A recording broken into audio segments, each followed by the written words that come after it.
Sabi po kahapon ni nila Bryce na halos lahat po ng proyekto sa Bulacan ay substandard dahil nga po dun sa mga commitment. Can you say the same sa mga regions po sa buong Pilipinas na substandard ang mga proyekto ng DPWH para maibigay ang commitment sa mga proponent o mga mambabatas? Hindi po ako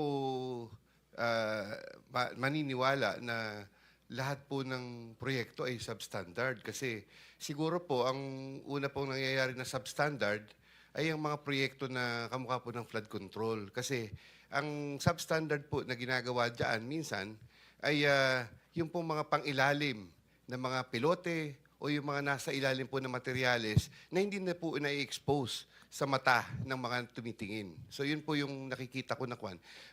While we implement not only flood control projects, we implement likewise yung mga roads po and buildings, bridges, yan po.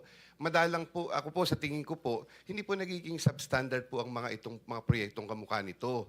Ang malaking ano lamang po sa mga proyekto na magkakaroon ng pwedeng lagyan ng substandard, ito pong mga ano po na ito, yung ito pong mga flood control projects. While there may have been substandard po na proyekto, baka po yung iba, yun nga po, hindi sinusunod yung specs, but sometimes, we are encountering problems in the design. Hindi po natatama yung design doon po sa requirement nung proyekto. Maaari pong ganun, Mr. Chair.